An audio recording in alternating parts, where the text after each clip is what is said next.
Japanese honeysuckle, the vine. We've talked about the bush, but I'm going to talk about the vine today. It's in the Caprifoliaceae. It was introduced into North America in about 1806. See, I'm going to talk about it a little bit just to describe it. I think most people are pretty well familiar with it. It's got opposite leaves up to about 2 inches, 2.5 inches long. The vine can grow about 30 feet in a year and up to 4 inches in diameter. I've never seen one that big, but that's what it says, up to 4 inches in diameter. Flowers are in pairs, and the axils of the leaves are up to about 2 inches long. Makes a berry that is about 1/5 of an inch in diameter. Flowers are white and turn yellow with time. And you can see the range is, it's in every county in Arkansas. It's limited in the north by cold weather, and in the extreme south by its need for vernalization of the seeds. And in the west, it doesn't like it dry. It doesn't really invade the southwest very much. It does show a little bit in certain areas of the southwest and in California, also in Hawaii and Puerto Rico. But the main area is in the southeast. And yeah, as I say, it's in every county in Arkansas. Blooms in May, June, and July in Arkansas. Pollinated by insects and hummingbirds, although the pollination is not very good fit for North America, and so especially on the western edge, you don't get a great deal of seed set, but it can spread by other means as well. It's got, it can root at the nodes for the vine and spread by rhizomes. Also can sprout up from the crown, and any cambium damage can result in resprouting. Let's see, it's as far as its status as an invasive, it's in Vermont. Let's see.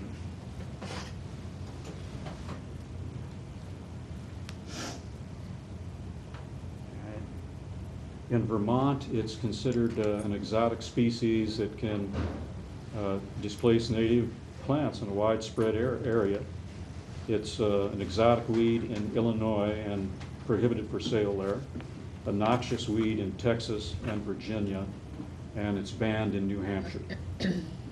So there are some prohibitions against it in the other states. I'm just going to throw some pictures in here. This is something that we've probably all seen. It can twine up anything about 4 inches in diameter or less. It can twine up. And I can see when we were down doing the base at Fort Chaffee, sometimes we would run into plots that every single sapling in the understory was grown over and bent down and killed. And there was nothing but Japanese honeysuckle in the understory. It can make mats up to 5 feet thick of nothing but Japanese honeysuckle. There's another kind of horror picture. Growing up in the understory. It can even get up into the upper story by twining around things like grapevines. All right. Now it does spread by birds and mammals, although it's poor food for birds because the berries have very little fat and poor nutrients, and it can even be a hazard, I read, for migrating species. They can't get enough food value out of it. Let's see.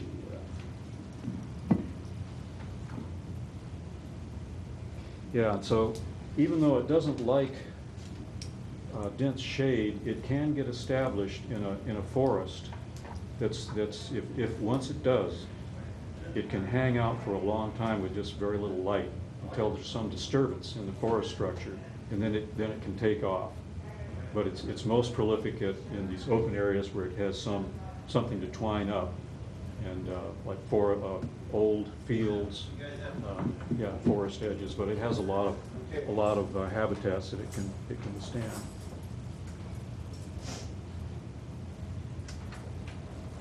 Yeah, lowering plant diversity and driving the risk of natives to extinction. And another thing that it can do is the leaves have chemicals that suppress the growth and germination of other plants. So, the tests actually were done here in Arkansas on loblolly pine and shortleaf pine.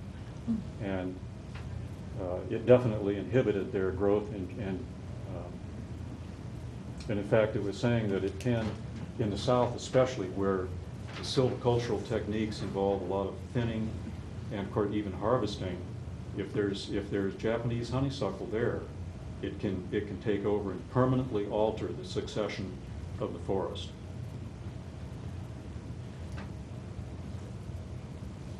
All right, so we mentioned the poor quality of food. Yeah, and it may not be that great for the insects either, because it was mostly hawk moths, I think, in its native range, in its native a night pollinator that did the pollinating. And it's been observed that there's not very good fruit set, and especially in the western part of the range. So that might spread. It might be why it took a long time to notice it was becoming invasive. It was about 80 years before it was recognized that it was becoming a problem.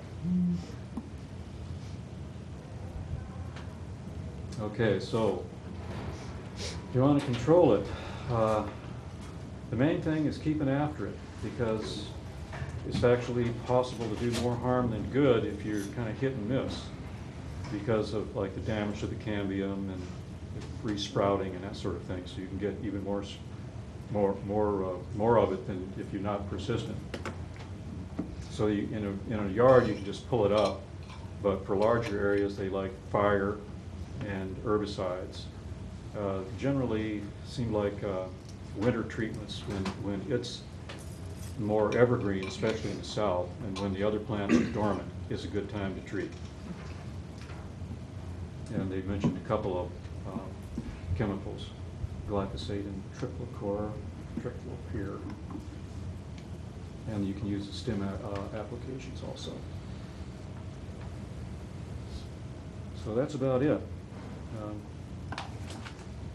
We don't have to deal with it, but we're gonna. Yep, you see a lot of that around. Yeah, you see a lot of it. How did it actually get here? Is this one of the ones that I think highway it- departments decided would control erosion, or I think it was brought beautiful? over as an ornamental. People liked it, and same story as usual. Brought over, and it took a while, as I say, it took a while to recognize it was invasive. Mainly, I don't know, maybe it was because the seed set was poor and it had to grow slowly, but once it got established by the early part of the 20th century, it was recognized as a problem. Other questions for Malcolm?